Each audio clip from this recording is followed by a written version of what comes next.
At Macalester College, we believe that education is a fundamentally transforming experience.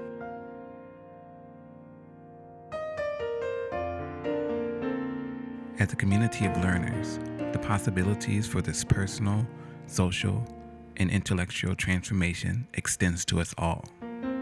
We affirm the importance of the intellectual growth of students, staff, and faculty through individual and collaborative endeavor.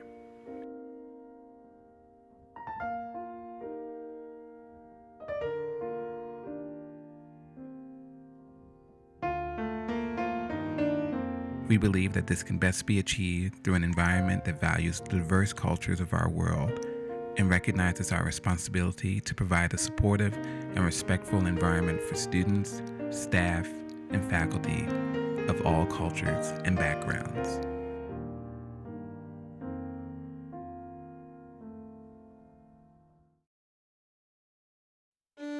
Macalester is unique in this respect, as it has been committed to creating a diverse community since its founding in 1874.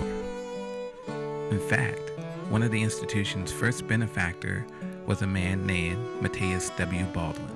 Baldwin was an industrialist based out of Philadelphia or the Pennsylvania area. The interesting thing I think about Matthias Baldwin is that Baldwin was an abolitionist. He supported abolitionist causes. Matthias Baldwin was a noted philanthropist throughout his life, and one of these gifts allowed for the founding of the Baldwin School in 1853, an institution which eventually became Macalester College. The roots of Macalester run deep with the belief that a true liberal arts education is not possible without being steeped in a diverse sea.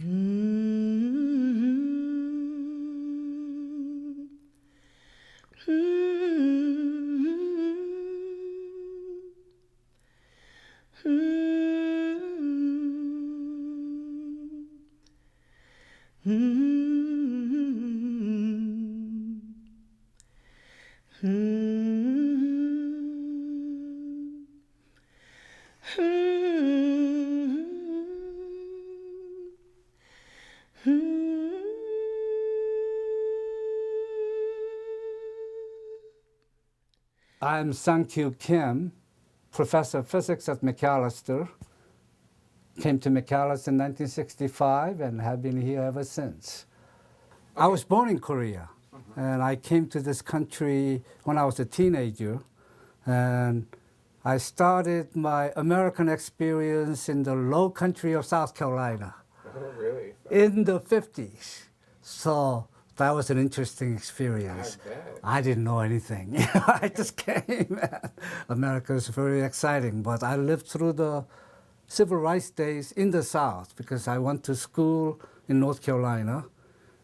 But I think I kind of learned how to adapt to different situations because I still thought of myself as a Korean, so my identity was elsewhere. I think that was a little different from my black friends who were born there, who grew up there. That was their country, right? Whereas my country was elsewhere. And when I told them I was coming to Macalester in Minnesota, they said, "What? The Hubert Humphrey country?" The thing that struck me immediately was people seemed to treat me as one of them. You know, so I would be surprised. Oh, aren't they supposed to treat me differently? You know? But they really. So that was the first, the lack of discrimination in that sense. In 1962, an exchange program with predominantly black colleges is established at Morehouse College in Atlanta, Georgia, and Knoxville College in Knoxville, Tennessee. The general purpose of the exchange is to promote better understanding and cooperation between college students of the North and the South. In the 60s, you've heard about the Fleming era. They brought in a lot of black students then. But I think that was for only a few years, a handful of years. First discussed in October of 1968, a program titled Expanded Educational Opportunities was approved at the December faculty meeting. EEO was instituted for two reasons.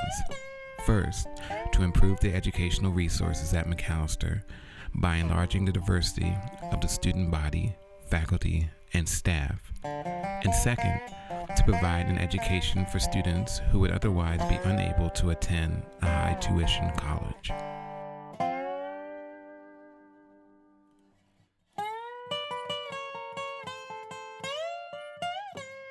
Fleming left, Macalester hired a new president, ironically by the name of James Robinson. And for some reason, he decided, or he and others decided, to get rid of the EEO program, which had brought in close to 300 African American and Hispanic, Latino American, Native American students.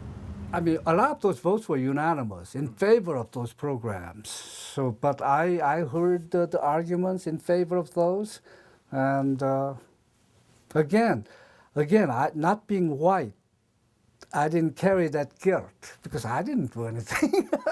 Right?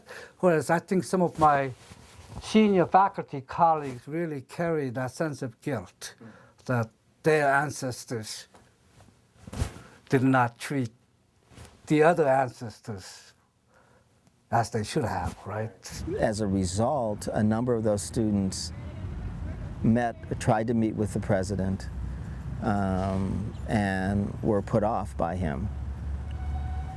And they decided to take over the administration building.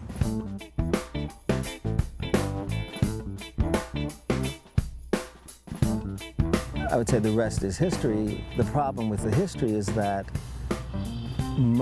today, most of Macalester community is only given one narrative.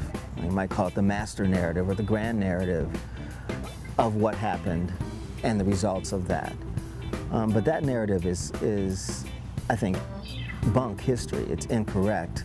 It skews the interpretation and leaves out the perspective of the students and the community that rallied in support of the students. And to the idea that Macalester means something beyond, sort of having a pristine, elite, liberal arts education, but that there's a mission that Macalester and its students and alumni have to play in the world, a mission of social justice.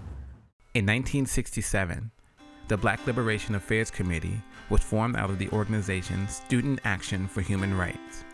According to its first president, Richard Cambridge, BLAC aimed to increase awareness of the social, economic, and political contributions of African Americans through a college-wide Black Month. BLAC also aimed to increase the number of African American students, advisors, professors, and courses of study. In the following decade, the Hispanic Student Organization, which became Adelante, and the Native American Coalition, which became Proud Indigenous People for Education, were founded with similar goals of increasing cultural awareness. By the 1990s, cultural organizations such as the Asian Student Alliance, Bridges, Africa, and the Caribbean Student Alliance were running strong, presenting yearly cultural weeks and tackling such important issues as multicultural admissions and advocacy for students of color.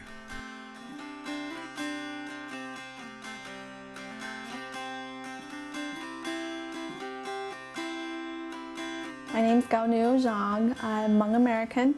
I was born in Winona, Minnesota. First person in my family to go to a four-year college. Came to Macalester in fall of 2004. Been here since then.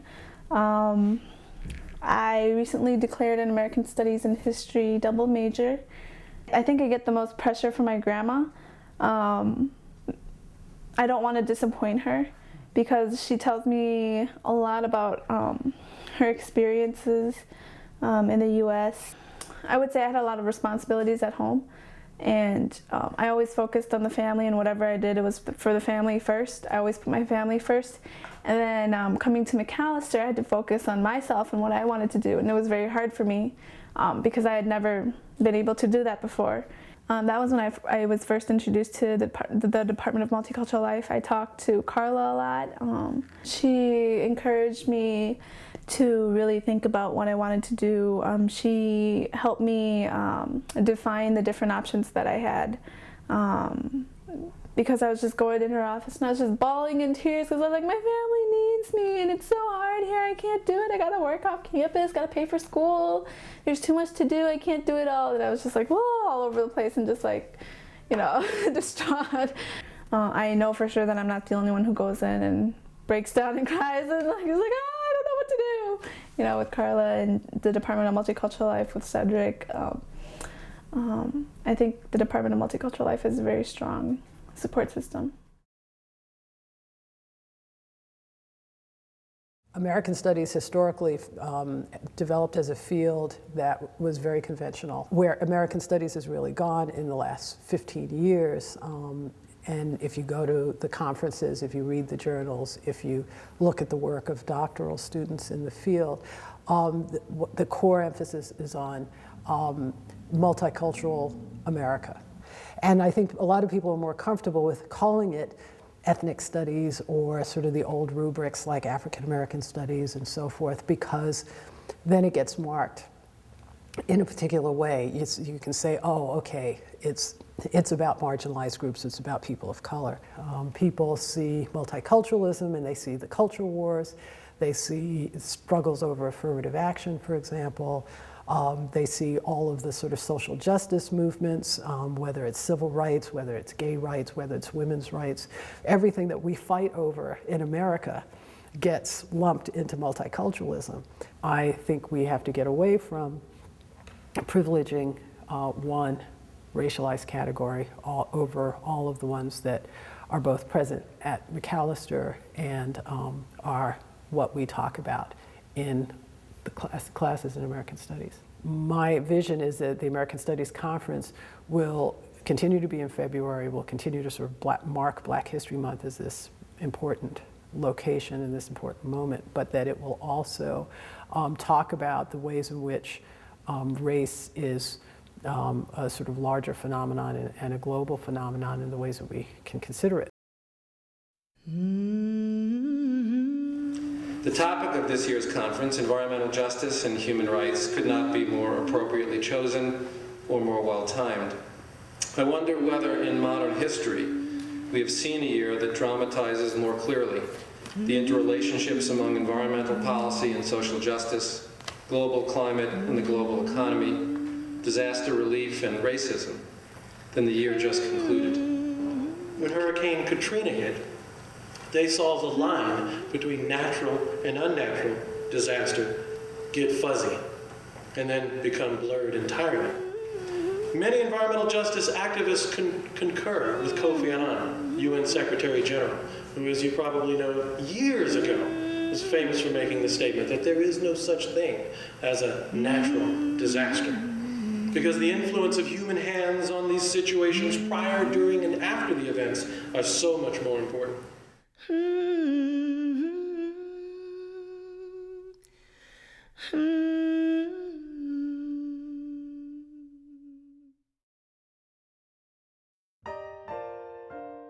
In a world that is increasingly globalized, what does the future hold for Macalester? As the line between internationalism and multiculturalism becomes progressively blurred, it is up to institutions of higher education to examine commonalities of these two systems and to dedicate resources for advocacy on campus and understanding globally. I want to strongly emphasize the need for alumni of color to organize. I can see ways that alums can help me, and hopefully I can be a resource to them. Whether it's that alums of color harken back to their own experiences in Macalester and say, this is what we perceive as needed, and we expect you to do something about that.